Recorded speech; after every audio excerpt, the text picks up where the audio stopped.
ಇನ್ನೂ ಭೇಟಿ ಮಾಡಿಲ್ಲ. ಮಾನ್ಯ ಅಧ್ಯಕ್ಷರು ಮತ್ತು ವಿರೋಧ ಪಕ್ಷದ ನಾಯಕರು ಅಶೋಕ್ ಅವರು ಇಬ್ಬರು ಕೂಡ ತಡರಾತ್ರಿಯಲ್ಲಿ ಬಂದಿದ್ದಾರೆ ಅಂತ ನನಗೆ ಗೊತ್ತಾಯ್ತು. ಬೆಳಗ್ಗೆ ನಾನು ಅವ್ರನ್ನ ಭೇಟಿ ಮಾಡುವ ಪ್ರಯತ್ನ ಮಾಡಲಿಲ್ಲ. ಯಾಕಂತಂದ್ರೆ ಹೊರಗಡೆ ನನಗೊಂದು ಕಾರ್ಯಕ್ರಮದ ನಿಮಿತ್ತ ಚಿಕ್ಕಬಳ್ಳಾಪುರಕ್ಕೆ ಹೋಗಿ ಈಗ ತಾನೇ ಬರ್ತಾ ಇದ್ದೀನಿ. ಸಂಜೆ ಹೊತ್ತಿಗೆ ಭೇಟಿ ಮಾಡ್ತೇನೆ, ತಿಳ್ಕೊಳ್ತೇನೆ. ಆದ್ರೆ ನನಗಿರೋ ಮಾಹಿತಿಯ ಪ್ರಕಾರ ಕೇಂದ್ರದ ನಾಯಕರು ಇದನ್ನ ಬಹಳ ಸೂಕ್ಷ್ಮ ಅಥವಾ ತೀವ್ರವಾಗಿ ಸ್ವೀಕರಿಸಿದ್ದಾರೆ. ಇಂಥ ಘಟನೆ ನಮ್ಮ ಪಕ್ಷದಲ್ಲಿ ಆಗಬಾರ್ದಾಗಿತ್ತು. ಸೊ ಅದಾದ ಮೇಲೆ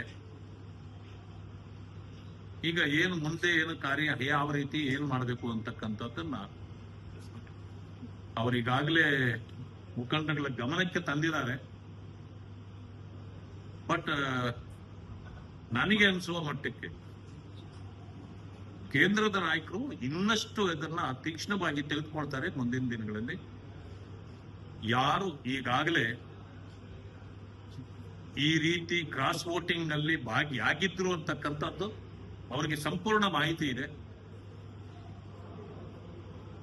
ಅದೇ ಸಂದರ್ಭಕ್ಕೆ ಈಗ ಏನು ಫ್ಯಾಕ್ಟ್ ಫೈಂಡಿಂಗ್ ಕಮಿಟಿ ಒಂದನ್ನ ನೇಮಕ ಮಾಡಲಾಗಿತ್ತು.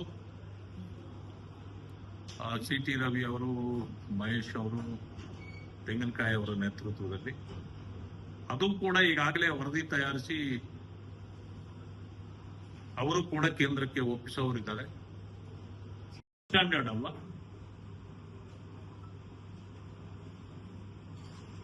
ಆದರೆ ನಿಮಗೂ ಮುಂದಿನ ದಿನಗಳಲ್ಲಿ ಇದು ಕಾದಿರುತ್ತೆ. ಅದನ್ನ ಮಾನ್ಯ ಮುಖ್ಯಮಂತ್ರಿಗಳು ಮತ್ತು ಕಾಂಗ್ರೆಸ್ನ ನಾಯಕರು ತಿಳ್ಕೊಳ್ಬೇಕು. ಯಾರು ಇಂತಹ ಒಟ್ಟು ಕೆಟ್ಟ ಸಂಪ್ರದಾಯಕ್ಕೆ ನಾಂದಿ ಇವತ್ತು ಆಗಿದ್ದಾರೆ, ಅವರ ವಿರುದ್ಧ ಕೇಂದ್ರ ನಾಯಕರು ಖಂಡಿತವಾಗಿಯೂ ಕ್ರಮ ಜರುಗಿಸ್ತಾರೆ. ಇಂಥದ್ದಾಗಬಾರ್ದಾಗಿತ್ತು. ನಾನು ಕೂಡ ಹೇಳ್ತೇನೆ, ಯಾರೇ ತಪ್ಪು ಮಾಡಿದ್ರು ಕೂಡ ಅವರ ವಿರುದ್ಧ ಕ್ರಮ ಆಗಲೇಬೇಕು. ಯಾಕಂತಂದ್ರೆ ಭಾರತೀಯ ಜನತಾ ಪಕ್ಷದಲ್ಲಿ ಈ ರೀತಿ ಆಗಬಾರದು ಅಂತಕ್ಕಂಥದ್ದು. ಅದರ ಒಂದು ವಿಷಯ ಏನಂತಂದ್ರೆ,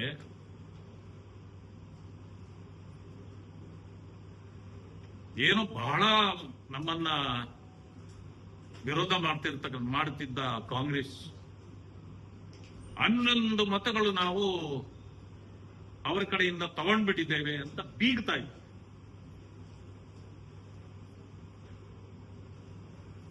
ಕ್ರಾಸ್ ವೋಟಿಂಗ್ 11 ಮಾಡಿಸಿದ್ದೇವೆ ಅಂತ ಬೀಗ್ತಾ ಇದ್ದಾರೆ. ಮಾನ್ಯ ಮುಖ್ಯಮಂತ್ರಿಗಳು, ಕೆಪಿಸಿಸಿ ಅಧ್ಯಕ್ಷರು ಮತ್ತು ಉಳಿದ ನಾಯಕರಿಗೆ ನಾನು ಹೇಳಲಿಕ್ಕೆ ಬಯಸ್ತೇನೆ, ನೀವು ಆ ರೀತಿ ಬೀಗೋದಾದ್ರೆ ಬೇರೆ ಪಕ್ಷಗಳಿಂದ ಬಿಜೆಪಿಗೆ ಯಾರಾದರೂ ಹೋದಾಗ ಟೀಕೆ ಯಾಕೆ ಮಾಡ್ತೀರಿ? ಅಂದ್ರೆ ನೀವು ಅಧಿಕಾರದಲ್ಲಿದ್ದೀರಿ, ನಿಮ್ಮ ಯೋಗ್ಯತೆ ಅಷ್ಟೇ. ಎಲ್ಲವೂ ಹಣ ಕೊಟ್ಟೆ ಕೊಂಡ್ಕೊಳ್ಬಹುದು ಅಂತೇಳಿ ನೀವೇನಾದ್ರೂ ಅಂದ್ಕೊಂಡಿದ್ರೆ ಇದು ನಿಮಗೂ ಕೂಡ ಮುಳುವಾಗುತ್ತೆ ಮುಂದಿನ ದಿನಗಳಲ್ಲಿ ಅಂತಕ್ಕಂಥದ್ದನ್ನು ಯೋಚನೆ ಮಾಡಿದಾಗ ನಾವು ಸ್ವಲ್ಪ ಎಚ್ಚೆತ್ಕೊಳ್ಬೇಕಾಗಿತ್ತು. ಏನೋ ನಡೀತಾ ಇದೆ ಅಂತಕ್ಕಂಥದ್ದು. ಇಲ್ಲಿ ನಾವು ಕೂಡ ಸ್ವಲ್ಪ ಫ್ರೀಡಮ್ ಕೊಟ್ವಿ. ಯಾಕೆಂತಂದ್ರೆ ಈ ರೀತಿ ನಮ್ಮಲ್ಲಿ ಯಾರು ಮಾಡೋದಿಲ್ಲ ಅಂತ ಅಂದ್ಕೊಂಡಿದ್ದೀವಿ. ಕೆಲವರು ಆಮಿಷಗಳಿಗೆ ಬಿದ್ದೋ ಅಥವಾ ಭಯಕ್ಕೋ ಬೇರೆ ಯಾವುದೋ ಕಾರಣಕ್ಕೆ ಇವತ್ತು ನಮ್ಮವು ಕೂಡ ಕ್ರಾಸಿಂಗ್ ನಮ್ಮವರು ಕೂಡ ಮಾಡಿದ್ದಾರೆ ಅಂತಕ್ಕಂಥದ್ದು ಇದೊಂಥರ ಬೇಸರ ತರ್ತಕ್ಕಂಥ ವಿಷಯ. ಇದು ಯಾರೇ ಆಗಿದ್ರು ಅದು ಸರಿಯಾದ ಕೆಲಸ ಅಲ್ಲ. ತಿಳ್ಕೊಳ್ಬೇಕು, ನಾವು ಅನ್ನ ತಿಂದು ಬದುಕಬೇಕು, ಸಗಣಿ ತಿಂದು ಬದುಕಬಾರದು ಅಂತ ತಿಳ್ಕೊಳ್ಬೇಕು. ಮಾನ್ಯ ಸದಾನಂದ ಗೌಡರು ಕೂಡ ನಾನು ಎಚ್ಚರಿಸಿದ್ದೆ ಅಂತಿರೋದು ನನಗೆ ಅದರ ಬಗ್ಗೆ ಗೊತ್ತಿರಲಿಲ್ಲ. ಅವರು ಹೇಳಿಕೆ ಕೊಟ್ಟ ಮೇಲೆ ಅಷ್ಟೇ ನನಗೂ ಗೊತ್ತಾಗಿದ್ದದು. ಸೊ ಅದೇನೇ ಇರಲಿ, ಅವರು ಎಚ್ಚರಿಸಿದ್ರು ಅಂತಂದ ಮೇಲೆ ಯಾರ ಗಮನಕ್ಕೆ ಅದನ್ನ ತಂದಿದ್ರು ಅವರು ಎಚ್ಚರಿಕೆಯಿಂದ ಕಾರ್ಯನಿರ್ವಹಿಸಬೇಕಾಗಿತ್ತು.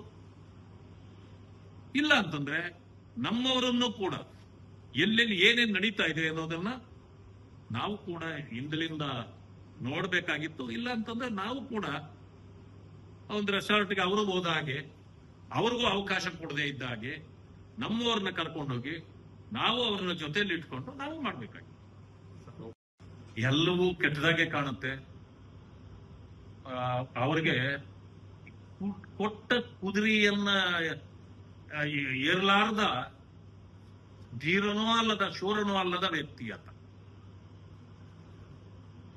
ಅವ್ರಿಗೆ ಏನು ವಹಿಸಲಾಗಿದೆಯೋ ಅದನ್ನ ಮಾಡ್ಲಿಕ್ಕೆ ಅವ್ರಿಗೆ ಯೋಗ್ಯತೆ ಇಲ್ಲ ಅಂತ ನನಗೆ ಅನಿಸ್ಕೊಟ್ಟಿದೆ. ಅವರಿಗೆ ಪುಕ್ಕಟೆ ಪ್ರಚಾರ ಯಾವ್ದು ಸಿಗುತ್ತೋ ಅದರ ಬಗ್ಗೆ ಬಹಳ ಅಷ್ಟೇ ವಹಿಸಿ ಮಾಡ್ತಾರೆ ಪಾಪ.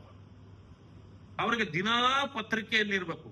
ಆಮೇಲೆ ಇನ್ನೊಂದು ನೋಡಿರ್ಬೇಕು, ನೀವೆಲ್ಲ ಗಮನಿಸಬಹುದು, ಈಗಾಗಿರೋದು 14 ಜನ ಮುಖ್ಯಮಂತ್ರಿಗಳು ಸೇರಿ 14 ಮಂತ್ರಿಗಳಿದ್ದಾರೆ. ಎಲ್ಲರ ಮಂತ್ರಿಗಿರಿ ಕೆಲಸ ಅವರೇ ಮಾಡ್ತಾರೆ. ಯಾವುದೇ ಸಮಸ್ಯೆ ಬಂದ್ರೆ ಅವರೇ ಹೇಳ್ತಾರೆ. ಇದರಲ್ಲಿ ಏನಿದೆ ಅವ್ರಿಗೇನ್ ಸಮಸ್ಯೆ? ಈಗ ಇಡಿ ಅನ್ನೋದು, it is a department to look in to the matters which concern with that. ಅಂದ್ಮೇಲೆ ಆ ಕೆಲಸ ಅವ್ರು ಮಾಡಬಾರ್ದು ಅಂತ ಇವರ ಉದ್ದೇಶ. ಸಿಬಿಐ ಬಗ್ಗೆ ಮಾತಾಡ್ತಾರೆ. ಸಿಬಿಐ ಕೆಲಸ ಸಿಬಿಐ ಮಾಡಬಾರ್ದು ಅನ್ನೋದು ಇವ್ರ ಉದ್ದೇಶನ. ಇದು ಒಂದು ರೀತಿ ಏನಂತಂದ್ರೆ,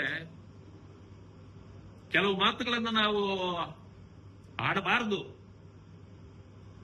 ಸೊ ಇದು ಒಂದ್ ಸಾರಿ ಅವ್ರ ನಡವಳಿಕೆ ನಮ್ಮನ್ನ ಅಂತ ಮಾತುಗಳು ಆಡ್ಲಿಕ್ಕೆ ಪ್ರೇರೇಪಣೆ ಕೊಟ್ಬಿಡ್ತವೆ. ಆದರೂ ನಾವು ಯಾವುದನ್ನು ಅವ್ರ ಬಗ್ಗೆ ಮಾತಾಡೋದು ಬೇಡ.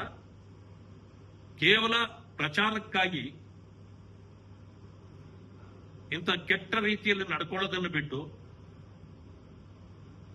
ಇವತ್ತೇನು ಗೃಹ ಸಚಿವರನ್ನಾಗಿ ತಮಗೆ ಮಾಡಿದ್ದಾರೆ, ಮಾತಾಡಿ, ಅದರ ಬಗ್ಗೆ ಮಾತಾಡಿ. ಎಲ್ಲೆಲ್ಲಿ ಸಮಸ್ಯೆ ಇದೆ, ಎಲ್ಲೆಲ್ಲಿ ಅತ್ಯಾಚಾರವಾಗಿದೆ, ಡ್ರಗ್ಸ್ ಪೆಡ್ಲರ್ಸ್ ಆರಾಮಾಗಿ ಸುತ್ತಾಡ್ತಿದ್ದಾರೆ. ಜೈಲುಗಳಲ್ಲಿ ಇವತ್ತು ಏನೇನು ಸಮಸ್ಯೆಗಳಿದೆ ಒಂದೊಂದಾಗಿ ಹೊರಗಡೆ ಬರ್ತಿವೆ.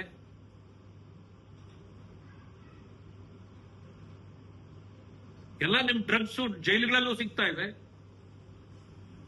ಎಲ್ಲ ಮನೆ ಊಟ ಜೈಲುಗಳಲ್ಲಿ ಆರಾಮಾಗಿ ಹೋಗಿ ಸೇರ್ತಾ ಇದೆ.